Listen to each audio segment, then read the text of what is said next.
They have unleashed terror in the East African region for years, and it is now becoming clear that the Al-Shabaab has gained the financial muscle to finance its cells in different countries to carry out sophisticated attacks. The Somali militant group is reportedly raking in about 4.8 billion shillings every year, most of it drawn from the booming but illegal charcoal trade.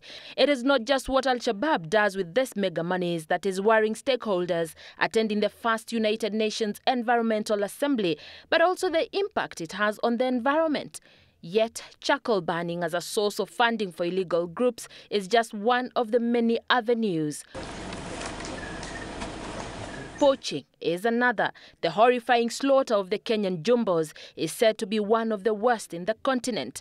So dire is the situation, the country risks losing its elephants and rhinos within the next 12 years.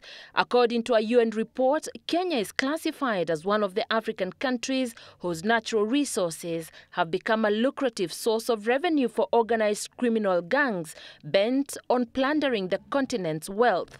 We must make sure that wildlife crime does not pay and that strong deterrent penalties are imposed when people involved in wildlife crime are tracked down, arrested and prosecuted.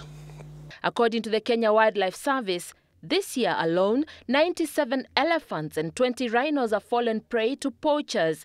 Yet Kenya is just one country that is contributing to a lucrative illegal trade that the UN estimates to be worth about 12 billion shillings. We call it poaching, but it's actually economic sabotage, if you look at the effect that it is having.